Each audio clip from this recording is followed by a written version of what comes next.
Afghanistan, a land of empires, resistance, and resilience. Since 1918, it has faced foreign invasions, internal upheavals, and endless transformation. Today, we trace a century of struggle, survival, and the unbreakable spirit of its people. Close your eyes and picture Kabul in 1919. The city's lanes are narrow, shaded by plane trees, and alive with bazaars where merchants haggle over silk, spices, and carpets dyed with pomegranate juice. But on the morning of August 19, 1919, a message ripples through these markets. King Amanullah Khan has declared full independence. After the Third Anglo-Afghan War, the Treaty of Rawalpindi recognizes Afghanistan's sovereignty, ending nearly a century of British control over its foreign policy. Overnight, Amanullah stands not merely as emir but as the architect of a bold new destiny. With independence secured, Amanullah embarks on a whirlwind tour of Europe in late 1927, an unprecedented journey. Imagine his entourage arriving in Rome, London, Paris, and Berlin, cameras flashing, curiosity mounting. He studies railways, schools, and modern governments, returning home with ideas as vivid as the paintings in the Louvre. He dreams of schools for boys and girls, paved roads linking dusty villages to Kabul, and a government that is more than palace intrigue, a government that belongs to its people. Back in Kabul, reform rolls out like a new monsoon season. Primary schools sprout across the provinces, literacy, once confined to mullahs and nobles, spreads among peasant children. Amanullah's first education decree opens doors for girls, a revolutionary act in a deeply conservative society. He invites foreign teachers, brings home modern textbooks, and even broadcasts lessons over the new radio station in 1925, its crackling voice promising a brighter tomorrow. Still, reform at this speed stirs both hope and fear. In the countryside, tribal leaders knot their brows. The road-building crews, often Sikh and Pashtun laborers working side by side, are symbols of a creeping foreign influence. When Amanullah's queen, Soraya, appears unveiled at public events in 1927, documentaries in the making, some whisper that Afghanistan is forgetting its soul. Trade expands too. The Silk Road's old arteries pulse again as caravans laden with precious stones and wool weave across the mountains toward British India and beyond. Kabul's first automobile rumbles through Bala Hisar, carrying ministers in starched collars. Customs houses collect tariffs, swelling the royal treasury and enabling more grand projects. Yet every revolution breeds its counter-revolution. In 1924, revolts ignite in the east and south. Rebels under the mullahs of Mongol and Jaji lash out against schools and tax collectors. Amanullah dispatches loyal battalions, and by early 1925, the uprisings are crushed, but the fissures remain. The king's modernizing zeal is unstoppable, but so too is the loyalty of tribal elders to ancient customs. As we approach 1926, Afghanistan feels two-faced, gleaming new telegraph lines connecting Kabul to Kandahar, while in the mountains, men unknowingly live by scrolls of law unchanged for centuries. Politically, Amanullah begins to centralize power, abolishing the Hajib system, the old gatekeepers who once controlled entry to the royal court. He reorganizes provinces, names a cabinet of ministers, and in 1927 proclaims Afghanistan a kingdom, elevating his title from emir to king. It's a moment of triumph and a signal that the old world is fading. Then, in early 1928, Amanullah issues his most far-reaching edict, a new civil code. It promises equal justice before the law, abolishes forced marriage, and guarantees property rights for women. The Queen's image, once hidden behind a veil, now adorns postcards. Britain and France gasp at the boldness, while Afghan clerics seethe. In Kandahar, sermons rail against Western corruption. In Herat, imams incite congregations to rise against the king's un-Islamic decrees. By November 1928, the simmering discontent erupts. A former palace guard, Habibullah Kalakani, known derisively as Bacha or son of the water carrier, rallies disaffected tribes in the Kodaman region. His ragtag army marches on Kabul. In January 1929, Amanullah and Queen Soraya flee toward British India, their dreams collapsing as swiftly as they were built. On February 17, 1929, Kalakani enters Kabul. He claims the throne, but his rule is even more tenuous, facing challenges from rival warlords and a populace weary of upheaval. By April, another general, Muhammad Nadir Shah, overthrows Kalakani and restores a more conservative monarchy. The first decade closes with Afghanistan battered, its modernist experiment in ruins, but also with a lesson imprinted on its collective memory. Change is perilous, yet inevitable, as the muezzin's call rises again over ancient minarets. We can see that those 10 years, from Amanullah's bold declaration of independence in 1919 to the whirlwind of revolt in 1929, were a crucible in which Afghanistan's identity was forged anew.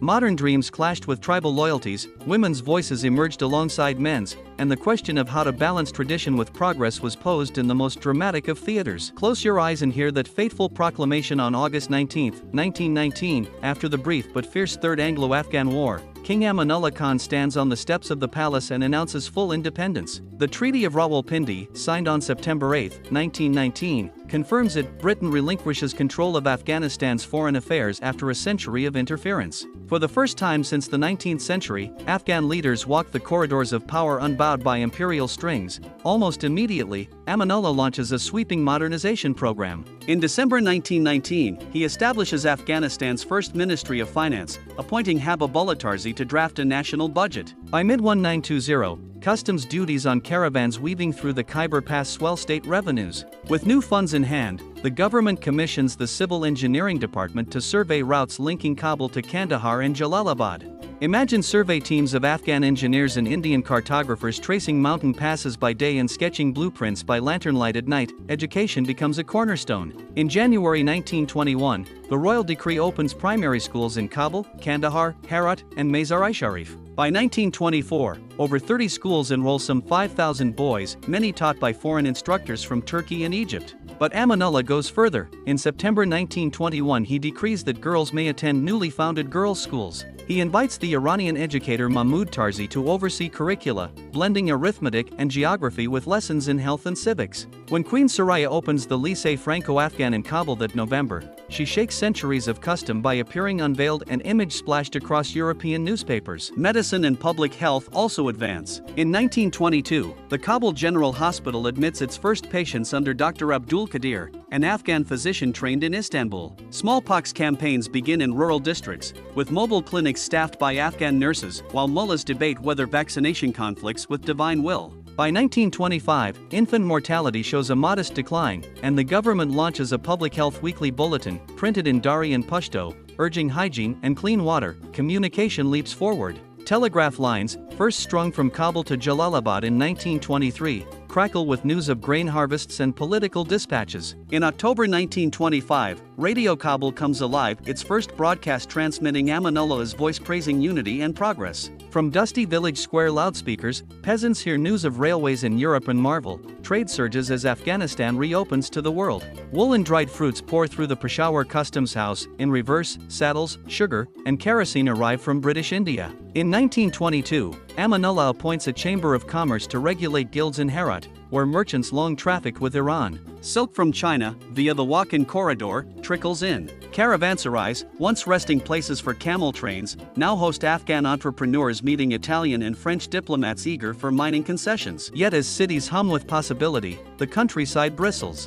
In 1924, the Khost Rebellion erupts. The warrior chief Mullah Musa and his followers in the southeast refuse new taxes in schools. Armed bands overrun government outposts, forcing Kabul to dispatch General Habibullah Ghazi with battalions of Pashtun riflemen. Fierce skirmishes in the Spera Pass last 3 months. Government victory comes at steep cost, hundreds of casualties on both sides and bitter resentment among tribal leaders. That same year, Amanullah summons the Loya Jirga, the Grand Assembly of Elders from every province. In Kandahar's courthouse in June 1924, he presents the first draft of a civil code written by a committee of jurists led by Mahmoud Tarzi and modeled loosely on Ottoman reforms. It promises fair trials, property rights for women, and an end to arbitrary detention. Many delegates, schooled in Sharia, balk at articles limiting polygamy and abolishing forced marriages. But Amanullah, with quiet firmness, insists that gradual implementation will secure long-term unity. By 1926, the capital transforms. Cobblestone streets replace mud lanes, growth spurs an urban housing boom as merchants construct two-story brick homes with tiled roofs.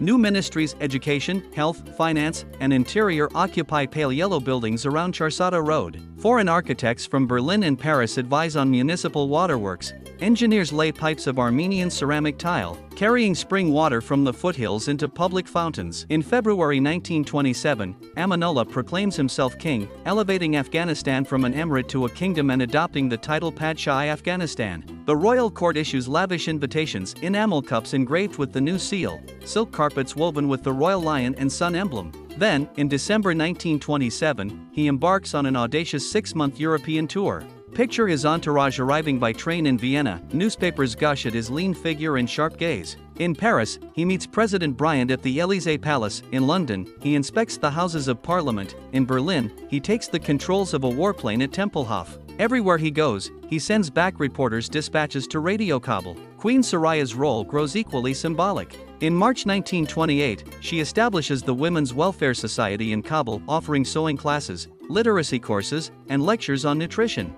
She bans the veil for female attendees of society salons, advocating women's visibility in public life. Afghan photographers capture her portrait alongside her husband. Foreign news agencies syndicate the modern Queen of the East. But every triumph brings its backlash. In May 1928, in Herat's Friday prayers, local imams decry un-Islamic ceremonies at the royal court. In southern provinces, petitions circulate demanding return to true Sharia. Then, in September, Habibullah Kalakani, known derisively as Bacha or son of the water carrier, rallies disaffected tribesmen in the Kodaman region north of Kabul. His cause: overthrow the alien government that tramples Afghan tradition. By October, Kalakani's forces take the strategic town of Cherekar, severing the main road to the capital. Sporadic fighting erupts on the Bahisar Ridge. Amanullah orders veteran units quartered in Herat to redeploy, but they hesitate, torn between loyalty to tribal kin and obedience to the crown. In November, a convoy bearing Queen Soraya's seal is ambushed. The queen escapes, but public confidence shatters. On January 14, 1929, facing defections within his army,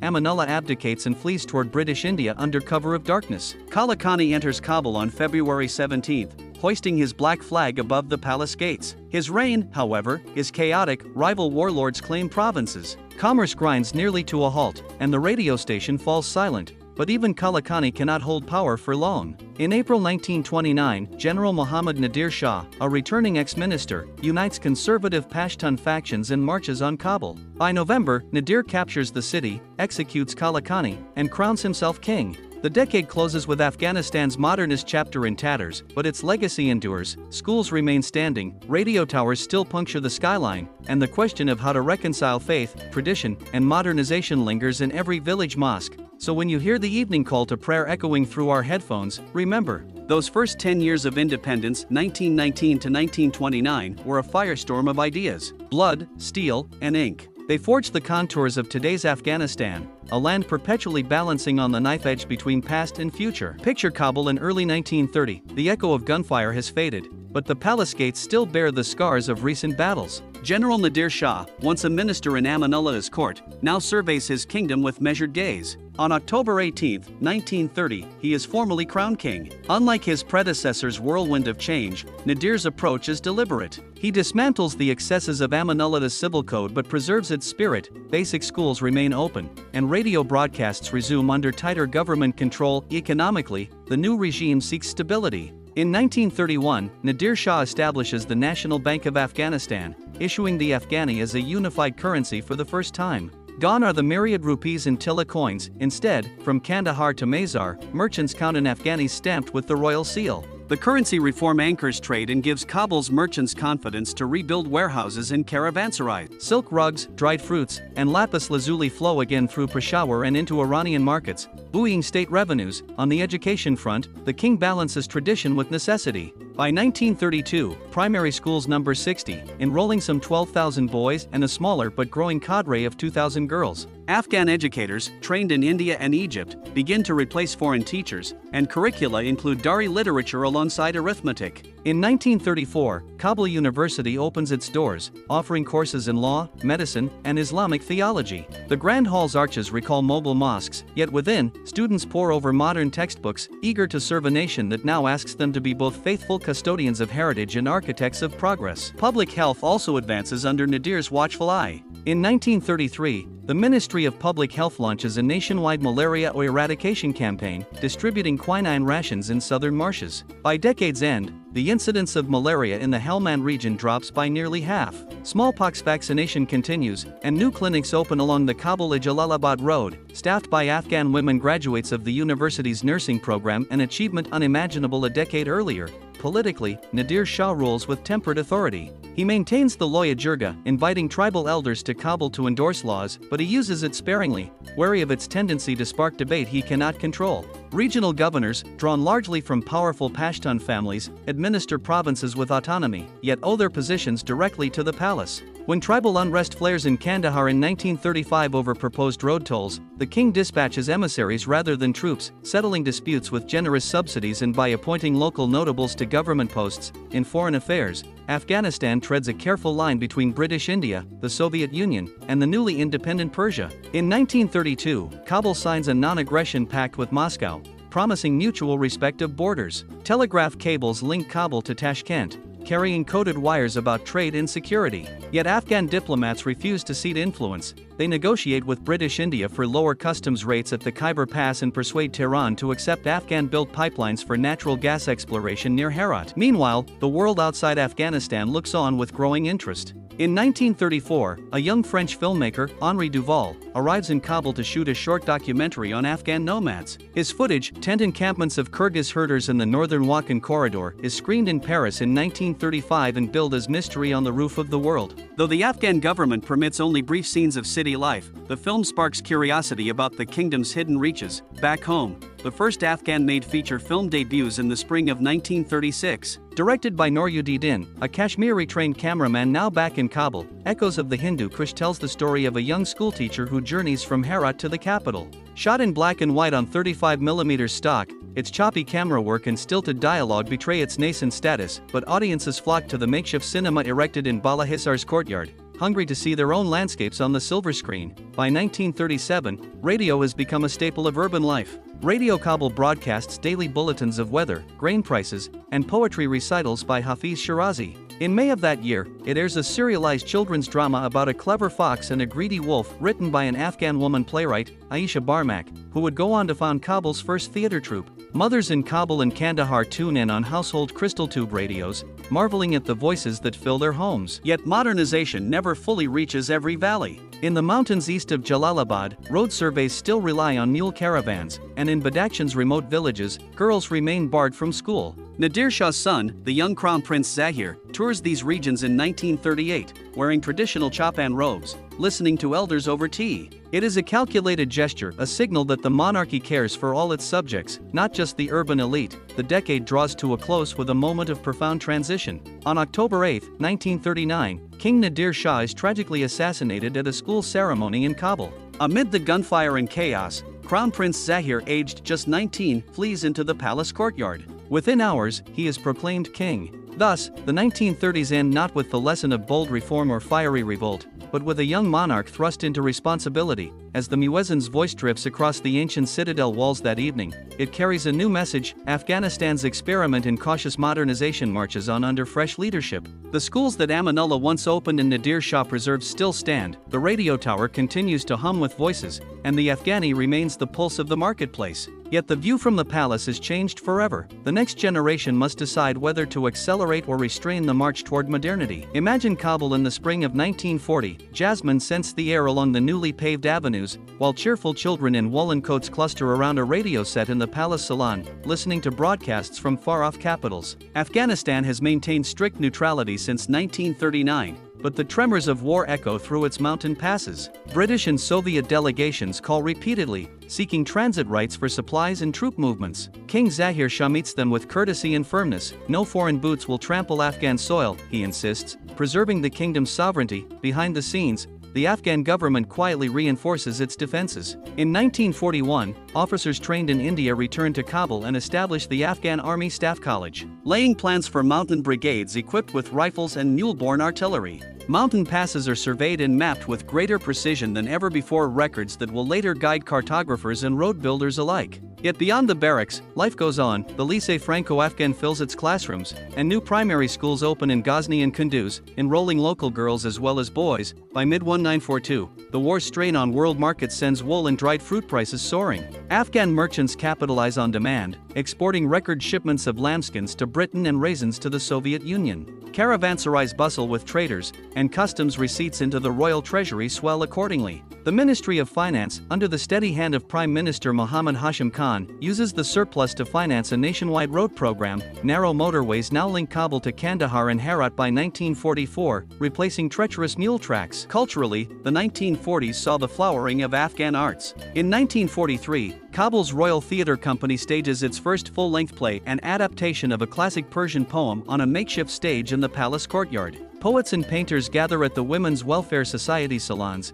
founded by Queen Humaira Begum, discussing literature and music long into candlelit evenings. Traditional tabla rhythms blend with Western piano melodies at public concerts, symbolizing a society eager to honor its heritage while exploring new forms. On the diplomatic front, Afghanistan dispatches its first ambassador to Washington, D.C., in early 1944. Though distant, the United States takes notice of this small mountain kingdom, intrigued by its strategic location and its demonstrated neutrality. At home, Afghan newspapers print translated dispatches from American correspondents, and Kabul University students debate post-war reconstruction plans gleaned from texts on American New Deal programs. The end of World War II in 1945 brings fresh opportunities and new challenges. In May of that year, the United Nations Charter Conference convenes in San Francisco. Afghanistan is among the 50 founding members, pledging to uphold collective security and human rights. Back in Kabul, flags bearing the UN's laurel wreath flutter alongside the royal standard in Victory Square, a tangible sign that Afghanistan now claims its place on the world stage. In 1946, under King Zahir's patronage,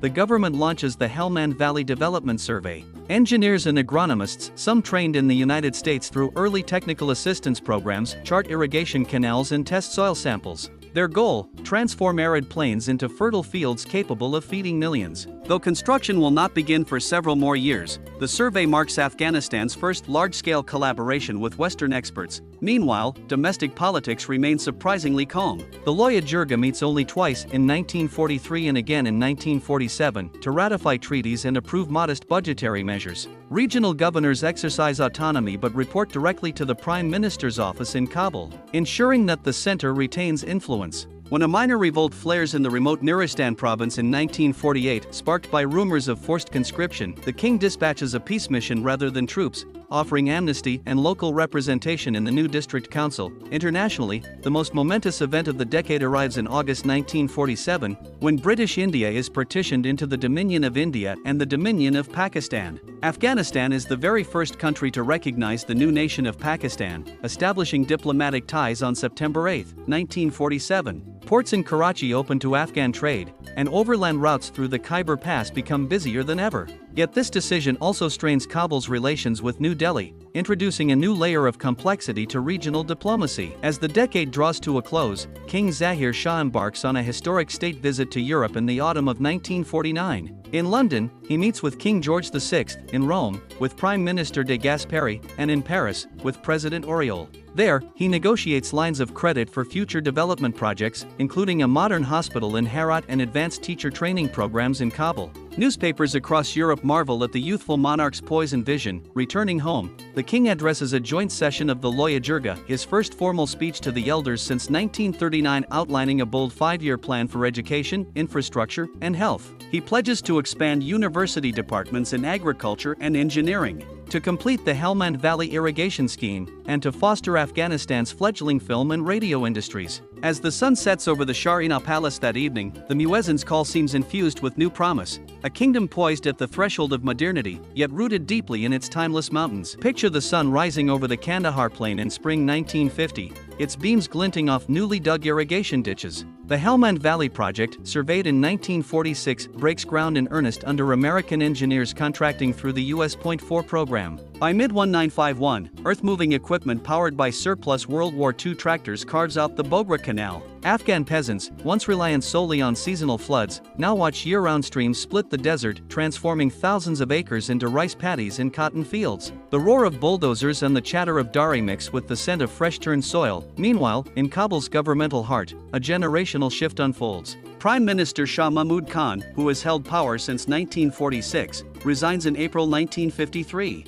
King Zahir Shah turns to his dynamic cousin, General Muhammad Daud Khan, as both Prime Minister and Minister of Defense, the first member of the royal family to assume such a post in decades. Daud Khan champions a new national 7-year plan, 1953 to 1960, emphasizing industrialization, education, and rural uplift. Kabul's ministries buzz as Afghan graduates return from engineering schools in Moscow, Delhi, and Beirut, ready to staff workshops, design roads, and teach in newly expanded universities. Education explodes across the map. In 1952, the Ministry of Education opens 40 more primary schools, bringing the total to over 200 nationwide, and raises teachers' salaries by 25% to attract qualified staff. Girls' enrollment doubles by 1955, especially in Herat and Mazar-i-Sharif. In 1956, Kabul University inaugurates its Faculty of Engineering, its classrooms ringed by columns that recall Timurid mosques yet filled with drafting tables and slide rules. Young Afghan engineers draft plans for highways that will soon knit the country closer together. Public health advances in parallel.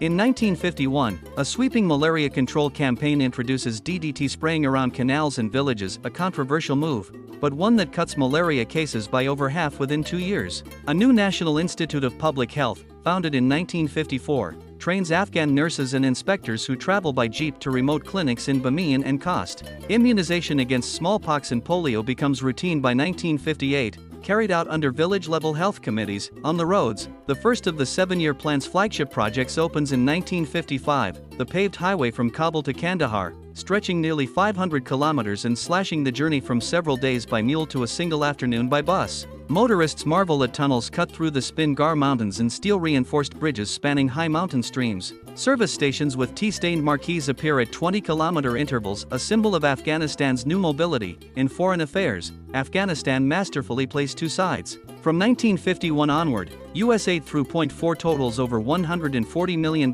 funding canals, clinics, and cotton gin factories. Yet in 1955, Daud Khan negotiates a Soviet loan of nearly $100 million to build the Kabul-Kandahar Railway Survey and to expand power plants in Jalalabad. Afghan diplomats shuttle between Washington and Moscow, insisting on strict non-alignment even as both superpowers court Kabul's cooperation. This stance earns Afghanistan a seat at the Bandung Conference in Indonesia in 1955, the first time its leaders speak as equals among newly independent nations. They champion a third way between East and West, hoping to secure aid without sacrificing autonomy. Culturally, the decade hums with vitality. In 1953, Kabul's Radio Afghanistan launches a nightly music program, mixing traditional rubab and tabla performances with broadcast piano recitals transmitted live from the Palace Salon. Afghan cinema blossoms. In 1954, the featured Golden Tomb premieres, a romance set against the Bamiyan cliffs, shot on 16mm film and screened at the newly built Ariana Cinema. Theater groups stage adaptations of classical Persian poetry, while Kabul's National Museum acquires Greek and Gandharan statues for the first time,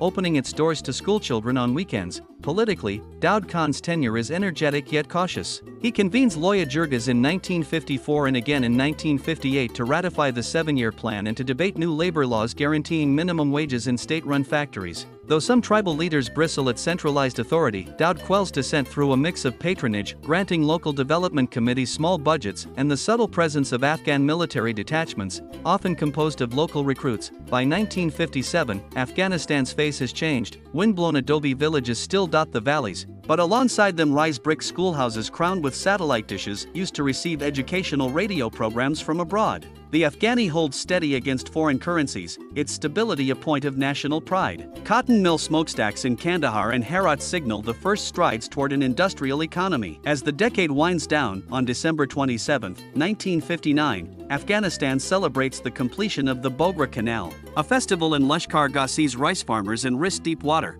planting paddies under the cascade of new water flows. King Zahir Shah and Prime Minister Daud Khan preside over the ribbon cutting, their smiles reflecting in the canal's mirror-flat surface. It is a moment of triumph, a testament to 10 years of calculated vision, yet even as celebrations resound, the seeds of future challenges are sown. Rapid urbanization in Kabul strains water supplies, political elites debate land reform laws, and the balance between East and West grows ever more delicate. But for now, as the muezzins call drifts over the glittering canal waters, Afghanistan stands transformed, its people neither merely custodians of the past nor blind adopters of the new, but architects of a path uniquely their own. Picture Kabul in the crisp dawn of 1960, the sun glinting off the newly completed Panjshir Highway, while students in tweed jackets cycle toward the campus of Kabul University. Under the guidance of Foreign Minister Ali Ahmad Pope, Afghanistan has just joined the non-aligned movement in Belgrade, speaking up for post-colonial nations. Yet at home, a quiet revolution is stirring in lecture halls and coffee-laden salons. In the spring of 1961, Prime Minister Mohammad Daud Khan steps down, and the king appoints a council of technocrats led by Sardar Abdul Sabah as acting head of government. Their first act: convene a Loya Jirga in July to draft a new constitution promising civil liberties, free elections, and a bicameral parliament. Delegates from every province arrive in Kabul. Tribal elders and paykals stand alongside university professors in ties. After weeks of spirited debate over press freedom, land redistribution, and the role of Islam in governance, the Loya Jirga ratifies the 1964 constitution. It is hailed as the royal era of democracy. By early 1965, the first parliamentary elections in Afghanistan's history are underway. Campaigners crisscross the countryside by jeep and on horseback, handing out leaflets urging voters to back reformers who promise schools and health clinics. Kabul's inaugural National Assembly convenes in May, the Wolsi Jirga, Lower House, and the Mashrano Jirga, Upper House, chambers carved in polished cedar. In plenary sessions, deputies argue fiercely over budgets for rural electrification and for extending girls' secondary education into remote provinces. Meanwhile, student activism surges. In 1966, Kabul University's political science students formed the Democratic Youth Organization, staging peaceful sit-ins demanding land reform legislation and an independent press. The gardens of the Faculty of Law become impromptu forums where young men and women debate socialism, republicanism, and the merits of the monarchy. When police briefly detained several protest leaders, hundreds of students marched through Darulaman Road, their voices echoing off the unfinished palace facade. Culturally, the 1960s bloom. Radio Afghanistan inaugurates a weekly drama series in 1963, while in 1967, the fledgling Afghan film studio releases Mountain Paths, a lyrical feature shot on 35mm that wins a prize at the Moscow International Film Festival. Poets such as Kalalala Khalili publish collections blending classical ghazals with reflections on modern life, and painters in the Seven Arts Circle exhibit avant-garde canvases in Kabul's Cordoba hotel lobby. Development projects press on. In 1962, construction begins on the Kajaki Dam and the Helmand Valley, promising hydroelectric power and expanded irrigation. By 1968, 3 turbine generators hum to life, lighting the bazaars of Lashkar Gah and pumping water into new rice paddies. Simultaneously, a British-built road threads through the Hindu Kush to the remote Panjshir Valley, opening the way for tourism and small-scale mining of emeralds and lapis lazuli. On the international stage, Afghanistan navigates Cold War currents with finesse. In 1963, Nasser visits Kabul, cementing solidarity with fellow non-aligned leaders. In turn, Afghanistan signs technical assistance pacts with both the US Peace Corps and the Soviet Union's Gosplan, sending engineers to Leningrad and inviting Cuban agronomists to advise on cotton harvests. Afghan diplomats stress non-alignment, insisting that aid must never translate into political strings, but the era of experimentation carries risks. In 1967, tribal uprisings in Nuristan flare over rumors of forced conscription and school closures. Kabul dispatches a small contingent of paratroopers under General Abdul Wali Khan, whose tactful negotiations lead to a province-wide agreement. Local councils gain limited autonomy in exchange for accepting national laws. The incident underscores both the promise and the fragility of Afghanistan's new political order. By the close of 1969, the kingdom is transformed. Kabul's population has swelled. With apartment blocks lining Darulaman Road, university enrollment has tripled since 1960, including over 40% female students. Radio speaks daily in 8 languages, and the parliament's autumn sessions are broadcast live to towns across the Hindu Kush. Yet under the surface, tensions simmer between modernizers and traditionalists, between tribal autonomy and central authority, and between the youthful voices clamoring for change and the palace's cautious conservatism. As the evening prayer drifts across the skyline of this ever-evolving capital, one thing is clear: the 1960s were Afghanistan's moment of democratic daring, a time when words walked out of lecture halls and into the streets, shaping the nation's future in ways both hopeful and uncertain. Dusty Afghan-built buses navigate potholed avenues, while students still discuss constitutional freedoms in the university quad. Yet beyond the capital, the cracks in the decade's optimism begin to show. Grain harvests falter under drought, foreign aid slows as superpowers grow wary, and tribal districts bristle at new taxes. On July 17, 1973, the balance snaps. In a swift palace coup, General Muhammad Daud Khan, once prime minister, now cousin to King Zahir, seizes power while the monarch is abroad. The radio in Kabul crackles with the announcement: the monarchy is abolished, and Afghanistan is proclaimed a republic. Daud installs himself as president, promising bread, work, and freedom. His early measures are bold. He dissolves the royal family's privileges, curbs the privileges of hereditarily appointed governors, and preaches nationalist unity. Yet Daud's rule grows more authoritarian by 1974. He abolishes political parties, clamps down on the press, and jails critics iron fist wrapped in socialist rhetoric. Meanwhile, ambitious 5-year economic plans aim to diversify beyond cotton and wool. Plans for a steel mill in Pulaikamri and an oil exploration survey in the Amu Darya Basin attract Soviet geologists. Infrastructure schemes press on, but funding shortfalls and bureaucratic infighting slow progress. In rural Herat and Balkh, peasants protest land use regulations. Daud dispatches troops to quell disturbances, deepening resentment. In the cafes of Kabul by 1976, young intellectuals speak in hushed tones of Marxist revolution. Secret cells of the People's Democratic Party of Afghanistan, long suppressed, reorganize under two factions: Khalq, masses, led by Mir Muhammad Taraki and Hafizullah Amin, and Parkam, banner, led by Babrak Karmal. They denounce Daud's betrayals of democracy, of socialism, of Pashtun nationalism, and plot in the shadows. On April 27, 1978, the spark ignites. After Daud orders the arrest of Taraki and Amin, military officers in Kabul rebel. Tanks roll through the city, helicopters strafe the presidential palace on the evening of April 27. By dawn of April 28, President Daud and his family lie dead, and the PDPA declares the Sore Revolution, naming Taraki head of state. The People's Democratic Republic of Afghanistan is born. The early months of PDPA rule surge with radical reforms. In August 1978, the Revolutionary Council issues land redistribution decrees. Large estates in the north and irrigated plains are seized and parceled to peasants. A new literacy campaign mobilizes urban youth brigades to teach reading in Dari and Pashto. The regime restricts polygamy, enforces secular family laws, and curbs the power of religious courts, changes that astonish Kabul's intellectuals but inflame rural clergy. Peasant reactions are swift and fierce.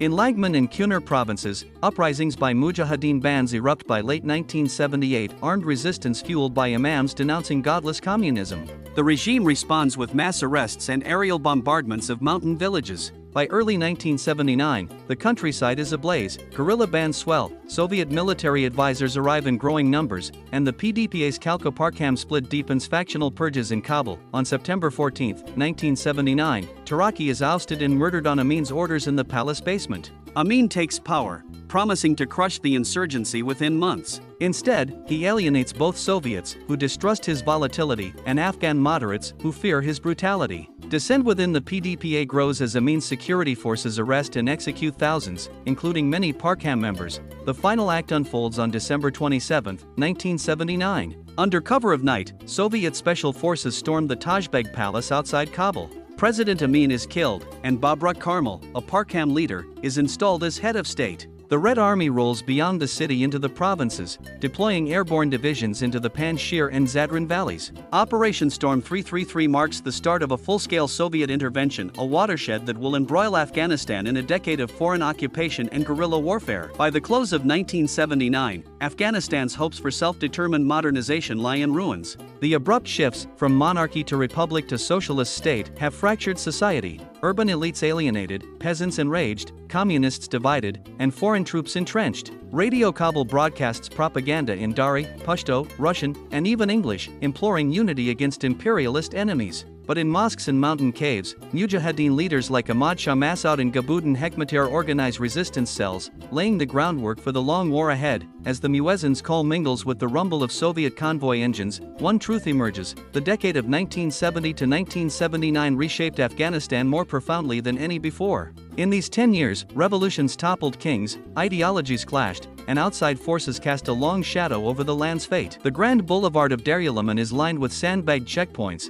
armored Soviet vehicles patrol beside crumbling facades, and in the palace courtyards, PDPA cadres chant promises of reform even as the roar of distant guns never fades. The Soviet invasion of December 1979 has hardened into a full-scale occupation. By February, new PDPA leader Babrak Karmal installs a democratic republic, but lacks the legitimacy or loyalty to govern beyond the Ring Road. Across the border, in Pakistan's Peshawar and Quetta, Mujahideen commanders carve out safe havens. Gabudin Hekmatyar's Hezb-e Islami, Ahmad Shah Massoud's Jamiat-e Islami, and the forces of Jalaluddin Haqqani and Abdul Rasul Sayyaf rally peasants with a simple call: expel the infidel invader and restore true Islamic rule. They train in guerrilla tactics, plant mines on mountain roads, and strike with Kalashnikovs at dawn. Their numbers swell as refugees pour into camps at Khyber, drawn by Pakistan's ISI support and by funding from the United States Covert Operations Cyclone. Channeling millions of dollars in weapons and aid, inside Afghanistan, the Soviets deploy over 100,000 troops. They build forward bases in Bamiyan and in the valleys of Logar and Parwan,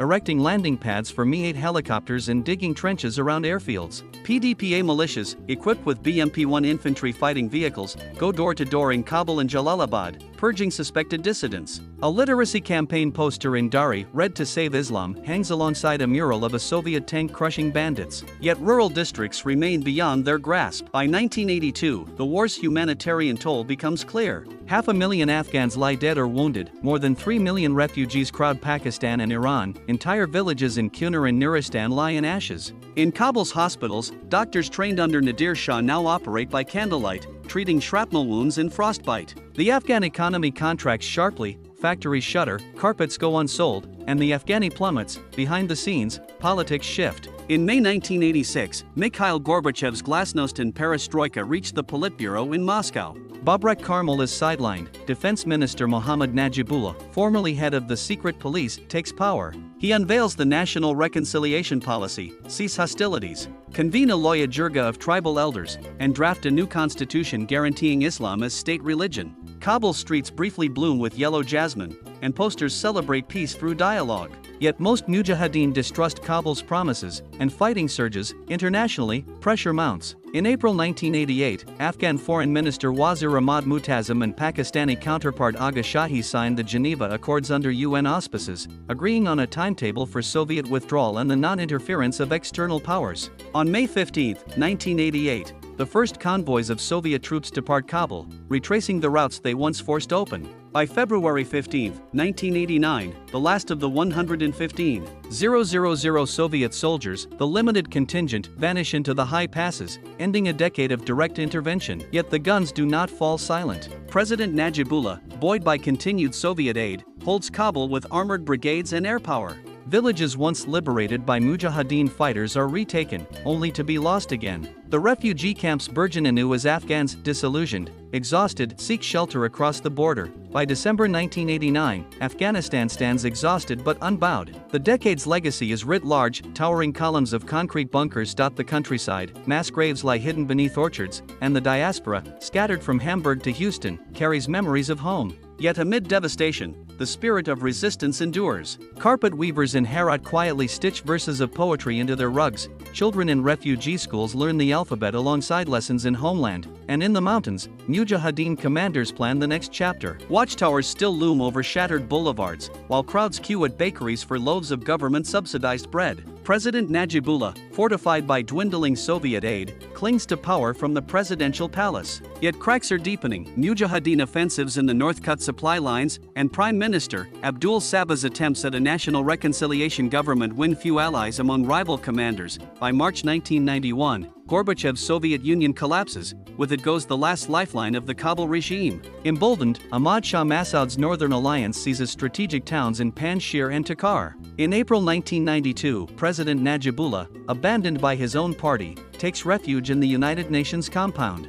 On April 16, Kabul falls as mujahideen leaders parade through the streets. Burqa-clad women watch from balconies, hopeful that this new era will finally bring relief. Hope dissolves quickly into factional violence. Warlords like Gabuddin Hekmatyar, Abdul Rashid Dostum, and Hezbi Wadat's Abdul Ali Mazari turn Kabul into a battleground. Apartment blocks along Darulaman Road crumble under artillery. Hospitals overflow with civilians caught in crossfire. Efforts to convene a Loya Jirga in June 1993 founder as each militia insists on a veto. Kabul's winter of 1993 to 94 brings bitter cold and sporadic electricity, and thousands flee to makeshift camps on the city's outskirts. Amid this chaos, a new movement emerges. In 1994, a clerical student named Mullah Muhammad Omar rallies disaffected Pashtun tribesmen in Kandahar. Branding themselves the Taliban, students of Islam, they promise to end lawlessness and restore moral order. Their advance is rapid. By November they capture Kandahar, in December spin down into Uruzgan and Helmand, met by cheering villagers eager for security.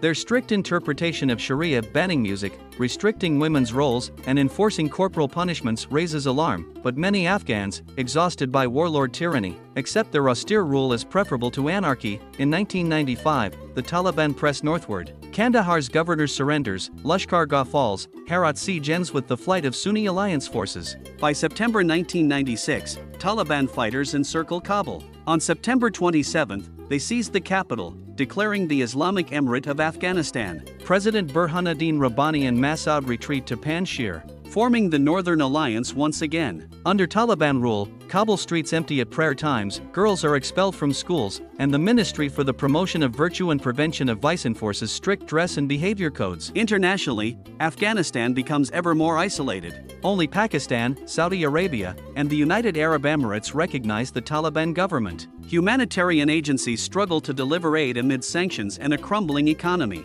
In winter 1997-98, famine stalks villages in the northeast. UN convoys negotiate daily with rival factions for safe passage. Journalists smuggle out reports of public executions and the destruction of ancient Buddha statues in Bamiyan, sparking global outrage. By 1998, the Taliban consolidate control over two-thirds of the country, but a brutal schism divides them and their adversaries. Ahmad Shah Massoud's Northern Alliance holds the Panjshir and Badakhshan provinces, mounting guerrilla counterattacks each spring. Dostum's Uzbek militias control Mazar-e-Sharif. Hekmatyar's forces lurk in Logar. Kabul remains under Taliban patrols, its martyrs' cemetery doubling as a site for executions and public floggings. The decade closes in 1999 with an uneasy stasis. The Taliban's rigid theocracy endures in the south and west. Northern alliance pockets persist in the mountains. Peace talks brokered by the United Nations in Geneva collapse as neither side will yield ground. Meanwhile, young Afghans grow up knowing only war and repression. Girls teach themselves to read in secret, boys train in camp compounds, families pray every dawn for deliverance. As the muezzin's call echoes through the minaret of Jam at dusk, we glimpse a nation fractured yet unbroken, a land where centuries of tradition collide with the harsh demands of ideology, and where ordinary people cling to hope amid near-constant turmoil. Sandstorms whip across Salan Pass, while in the city's quieter corners, mullahs denounce American crusaders gathering across the horizon. The Taliban regime, now in its fourth year, enforces rigid ordinances, girls barred from school, music banned, and shrines defaced. Yet in secret circles, Afghans whisper of change, exiled leaders are organizing, and beyond the borders, the world watches with growing alarm. On September 11, 2001, the events in New York and Washington reshape Afghanistan's fate. US-led forces launch Operation Enduring Freedom on October 7, targeting Taliban strongholds and al-Qaeda camps in the mountains of Tora Bora. By December, Taliban fighters retreat from Kabul. Northern Alliance forces march in, raising their flags over the presidential palace. In the chaos, looters rake through the National Museum, but ordinary Afghans emerge from basements, blinking at the sight of U.S. Humvees rolling down Darulaman Road. In December 2001, at the Bonn Conference in Germany, Afghan factions convene under UN auspices. Hamid Karzai, a Pashtun elder with ties to the diaspora, is chosen chairman of the Afghan Interim Authority. He returns to Kabul on December 22, greeted by cheering crowds and the flutter of multicolored banners. The interim government broadcasts its first radio address on Radio Kabul's reopened frequencies, promises of a new constitution, free elections, and the return of girls to classrooms. Early in 2002, Karzai's team launches the Disarmament, Demobilization, and Reintegration (DDR) program. Former Mujahideen commanders reluctantly hand over heavy weapons in exchange for cash stipends. NATO troops patrol city streets to deter factional violence. Meanwhile, the United Nations Assistance Mission in Afghanistan, UNAMA, supervises the reopening of primary schools. By mid-2002, over 1.5 million children, half of them girls, fill classroom benches in Kabul, Kandahar, and Herat. In June 2002, Afghanistan's first multi-party Loya Jirga in half a century ratifies a transitional constitution. It enshrines Islam as the state religion, guarantees women's rights under Sharia, and establishes a presidential system with a bicameral National Assembly. Karzai is named interim president. 2 vice presidents are appointed to balance ethnic representation: Abdul Rashid Dostum for the Uzbeks and Karim Khalili for the Hazaras. The new administration soon grapples with staggering reconstruction needs. In 2003, the United States and Japan launched the National Solidarity Program, funding village-level development councils to repair wells, rebuild mosques, and reopen health clinics. The Ministry of Mines surveys reserves of copper in Anak and lithium in the north, hopes rise for resource-driven growth, though security challenges delay actual investment. On October 9, 2004, Afghanistan holds its first direct presidential election. Transparent polling stations appear in provincial capitals. International observers monitor from rooftops. Hamid Karzai wins nearly 55% of the vote, celebrating with a televised address from the Ard Palace courtyard. He pledges to fight corruption, revitalize agriculture, and strengthen the nascent Afghan National Army (ANA). Security remains volatile. In 2005 and 2006, Taliban remnants regroup in Helmand and Kandahar provinces, exploiting porous borders with Pakistan's tribal areas. NATO's International Security Assistance Force, ISAF, expands beyond Kabul, deploying German, Canadian, and Dutch battalions to stabilize the south. Afghan police academies open their gates in Kabul and Jalalabad. training recruits to eventually take the lead from foreign troops. The new parliament convenes in December 2005. Members of the Wolsi Jirga and Mashrano Jirga debate laws on land reform and media freedom. In March 2006, they passed the media law, licensing radio and television stations. Today, over 150 outlets broadcast in Dari, Pashto, Uzbek, and Hazar, and private newspapers line Kabul's stalls. By 2007, urban life begins to hum again. Cell towers dot the skyline, mobile phones ring in the bazaars of Herat, internet cafes appear near Kabul University. Afghan filmmakers shoot documentaries about refugee returns, poets recite at cultural festivals in Bamiyan, and despite ongoing violence, women reclaim public spaces, attending university lectures in burqas or rose-colored headscarves. Yet challenges loom large. In winter 2008, a spike in roadside bombings and suicide attacks rocks Kabul and Kandahar. The ANA suffers heavy casualties, revealing gaps in training and equipment. International donors pledge over $35 billion at the 2009 London conference, earmarked for security, governance, and education, but Afghans worry that aid dependence undermines sovereignty. On August 20, 2009, Afghanistan holds its second presidential election. Karzai's re-election is marred by allegations of widespread fraud. The Electoral Complaints Commission orders a runoff.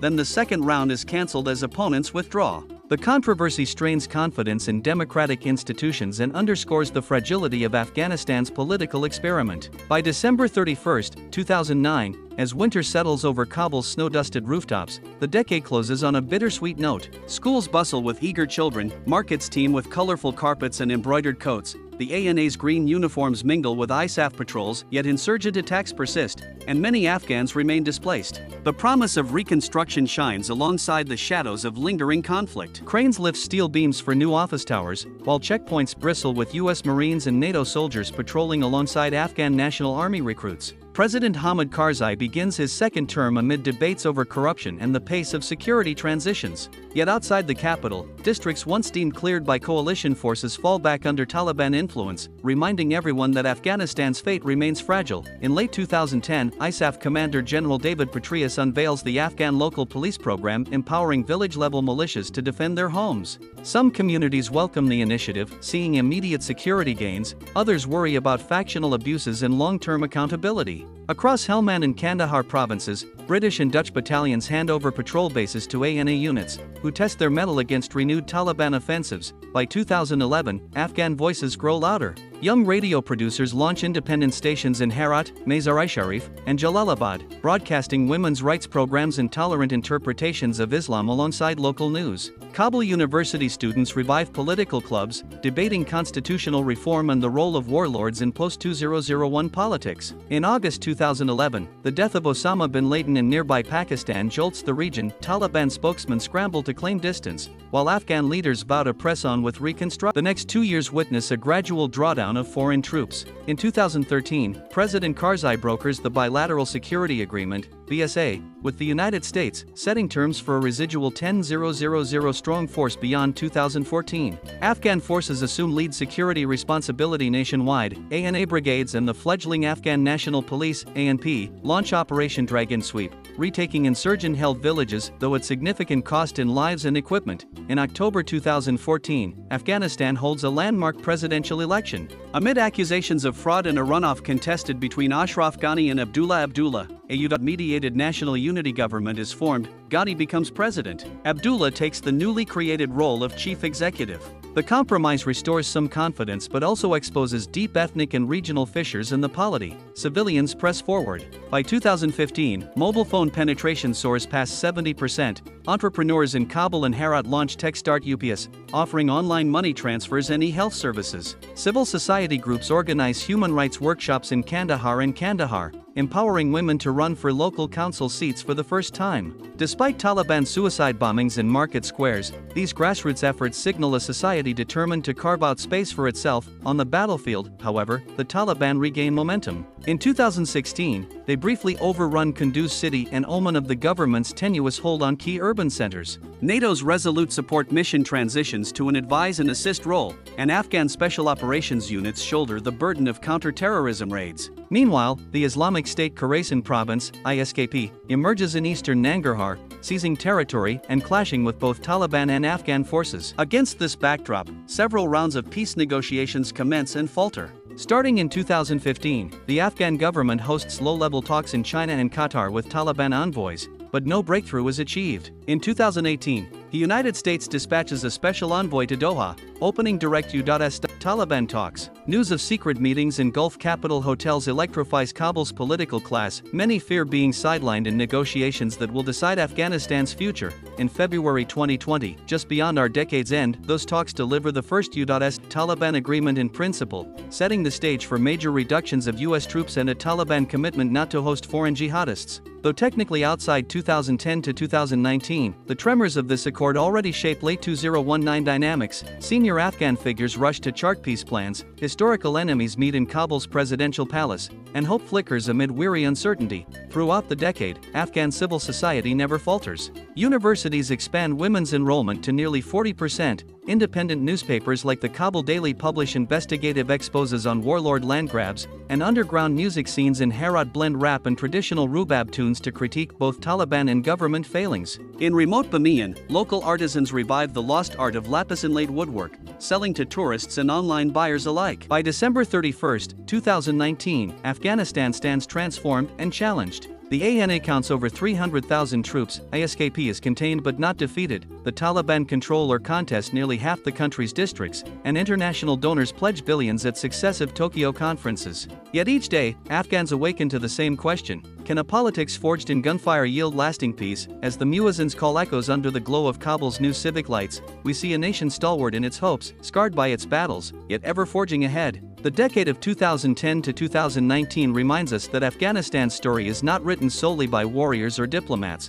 but by ordinary people, students, shopkeepers, teachers who dare to envision a future beyond the horizon. Afghan government representatives are notably absent, as the United States and the Taliban signed the agreement for bringing peace to Afghanistan. This pact stipulates a full withdrawal of US and NATO forces by May 2021 in exchange for Taliban guarantees to prevent terrorist safe havens on Afghan soil. Even as villages grappled with the emerging COVID-19 pandemic, schools closed briefly in Kabul and Kandahar, Taliban military councils laid plans to capitalize on the reduced foreign presence. By mid-2021, the withdrawal timeline accelerated. After President Biden's decision to extend the pullout to August, Taliban forces launched their spring offensive, capturing over 300 districts and 33 of 34 provincial capitals between May 1 and August 15, 2021. On August 15, Kabul fell almost without a fight, President Ghani fled, and Taliban fighters entered the presidential palace, signaling the swift undoing of 20 years of state building. In the chaotic days that followed, the Islamic State Khorasan province struck the evacuation queues outside Hamid Karzai International Airport. On August 26, a suicide bombing claimed at least 182 lives, including 13 U.S. service members, underscoring the country's security vacuum even as Western militaries completed their final departures. Meanwhile, the Taliban installed an all-male caretaker Islamic Emirate, led by Supreme Leader Hibatullah Akhundzada and Prime Minister Mullah Hassan Akhund, neither of whom holds diplomatic recognition from any major state or international body. As international donors froze 75% of pre-2021 development aid, Afghanistan plummeted into one of the world's worst humanitarian crises. By February 2024, an estimated 23.7 million Afghans, over half the population, required emergency assistance, driven by economic collapse, drought, and cascading sanctions. Restrictions on women's education and employment tighten further. Girls remain barred from secondary schools in most provinces, and female public sector employees were dismissed en masse, provoking quiet acts of protest in Kabul and Herat that risk harsh reprisals. Yet amid extraordinary hardship, Afghan society adapts. Underground literacy circles for women persist in Kabul's alleys. Mobile health clinics, staffed by male and female medics trained before 2021, navigate mountain roads to vaccinate children against measles and polio, and exile entrepreneurs run online marketplaces connecting Kabul artisans to buyers in Dubai and Istanbul. As of mid-2025, Afghanistan's fate remains in flux. The world debates conditional engagement with the Taliban, regional powers court Kabul for strategic influence, and everyday Afghans strive to reclaim the dignity and self-determination that decades of upheaval have repeatedly tested.